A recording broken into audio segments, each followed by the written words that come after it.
Good morning, everyone. Here we are Wednesday morning, halfway through a very powerful week. I want to just remind you, if you haven't been able to join us every day this week, don't make yourself wrong. They're in the archives. Just simply click the archive button, and then they'll be right there. The last few videos that we post are always right there on the front page. And so if you missed one, rewatch them. Or if you haven't watched it, you will be rewatching. You just be watching it for the first time. But if you want to rewatch them, you can rewatch them there as well. This training this week is very powerful. It's very real to me. It's very true. You've heard me for the last 2 days tell the story of where we're at. And now it's Wednesday. It's time to start talking about how do we survive? What are the 7 secrets?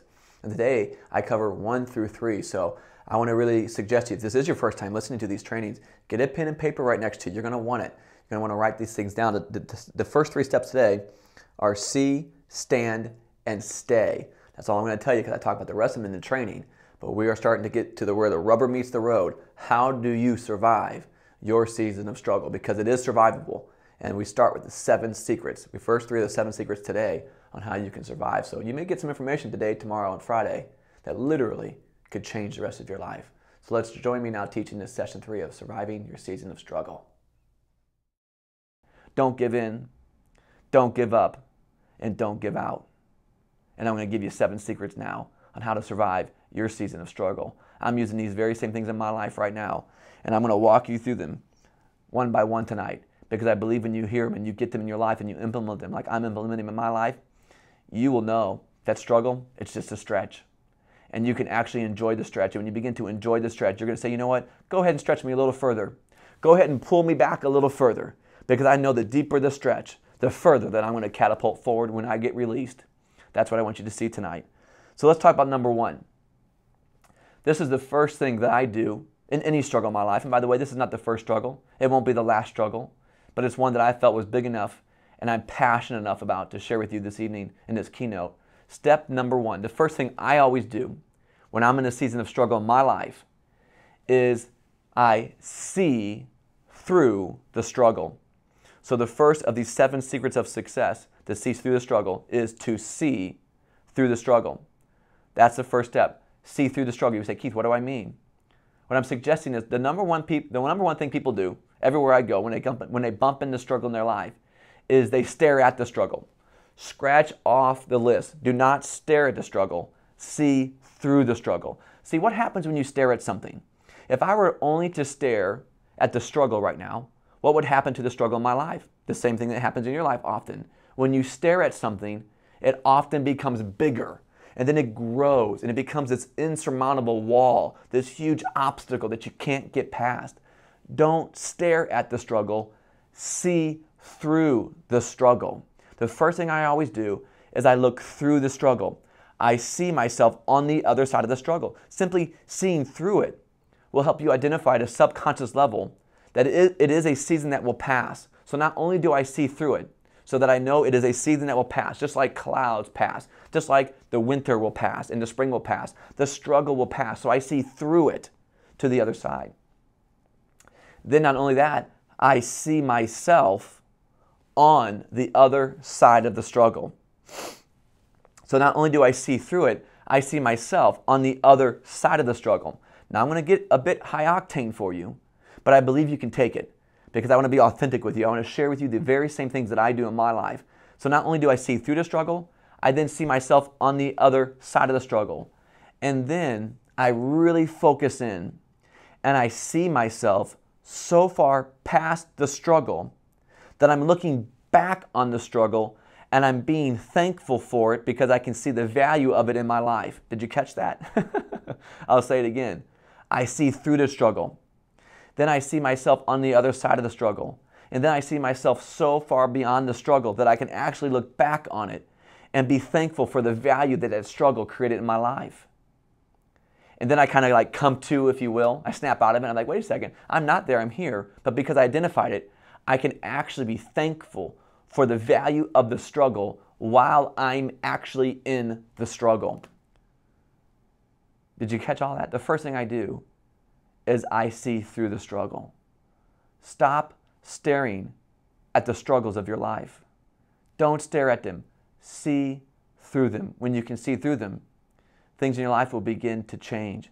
Do what I just said. Secret number 1 to survive your season of struggle is to see through your struggle.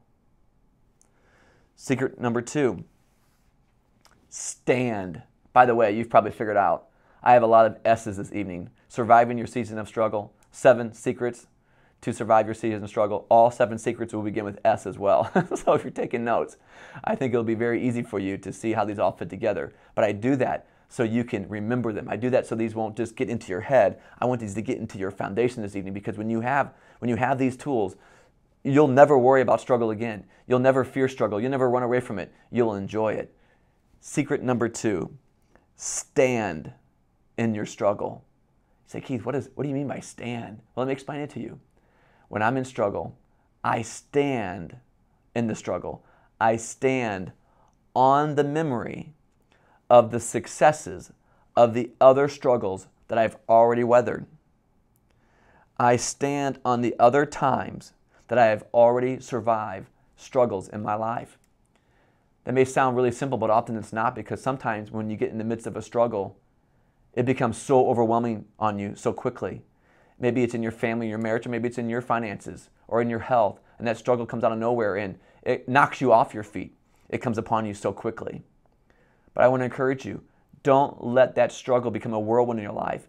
Make sure you see through it. Make sure you stand in the midst of that struggle and stand on the memory, stand on the times that you have survived struggle. What I do to stand in my struggles is I actually take time and I go back and I make a list. Because see, in the moment, a lot of times our momentary conscious mind won't be readily available for you to see the solutions.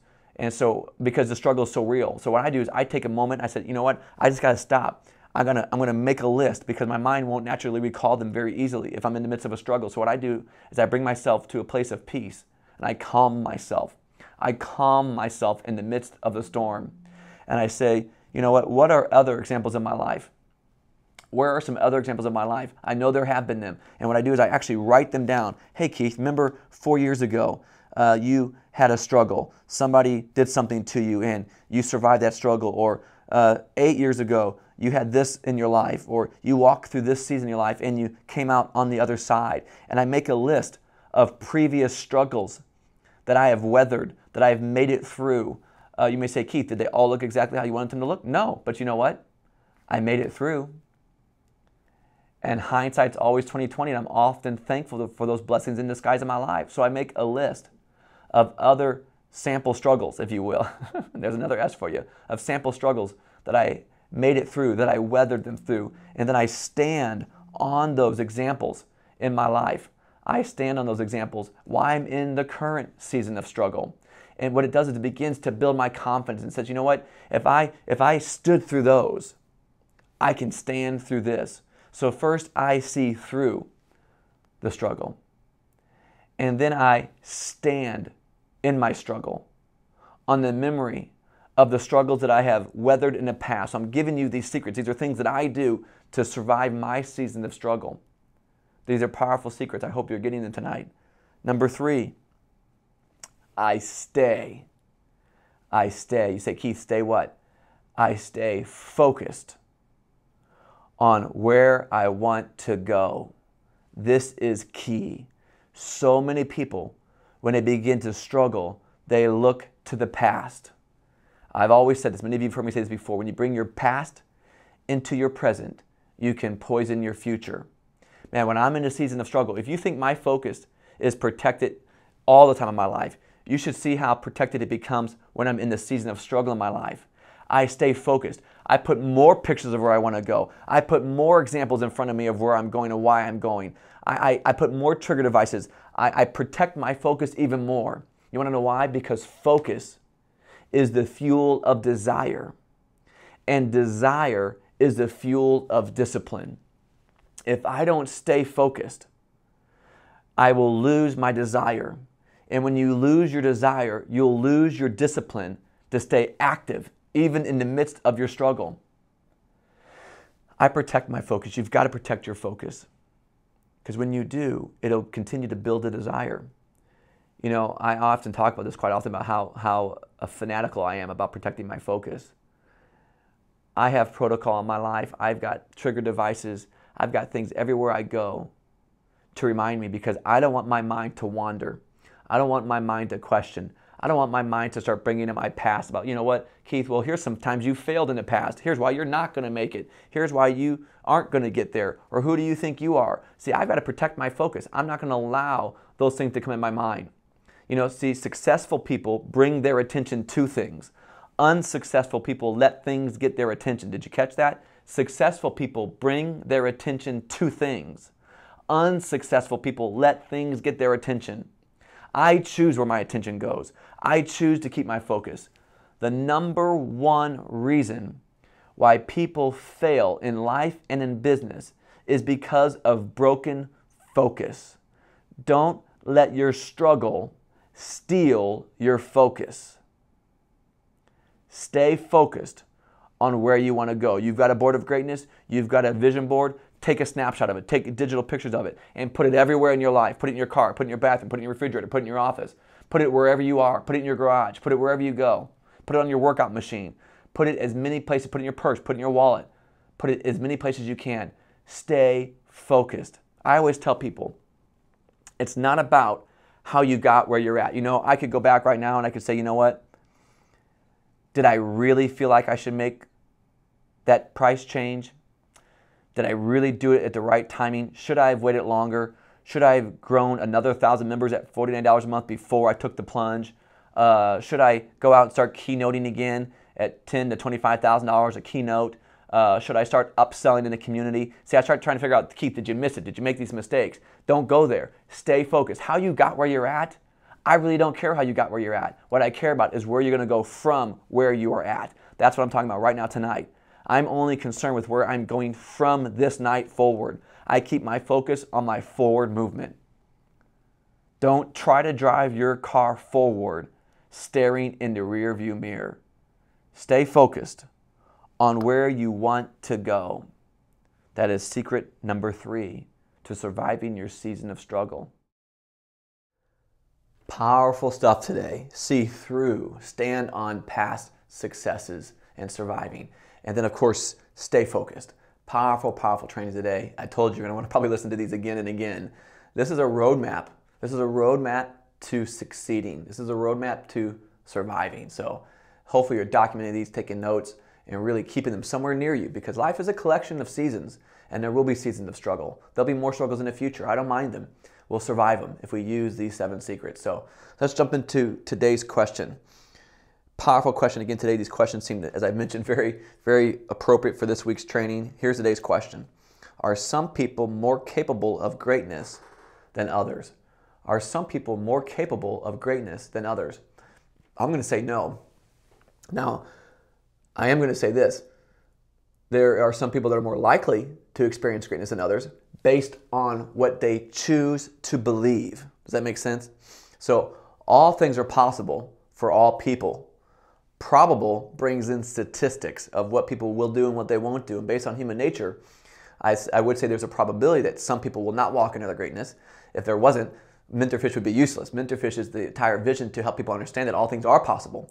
And they can be probable for you too if you will do certain things. So the real question is, will different people do what it takes to experience greatness? And that's the real question. Everybody's capable of it. We all have greatness. Many of you have heard me say this many times. You cannot walk towards your greatness. You can only walk away from it. And what I'm suggesting is that we all do have greatness. Now, there are things that we're required to do, need to do to activate the greatness, to make the greatness bigger, learn about the greatness, increase our knowledge, and to begin to walk in it. It will not happen all by itself. So some people walk away from their greatness. They stop pursuing it. They tell themselves they can't have it, or they don't want it, or they can't get it. And so I don't think all people will live truly great lives, but I believe all people are capable of it if they choose to use these principles. That's why I'm so passionate about what we do here at Mentorfish.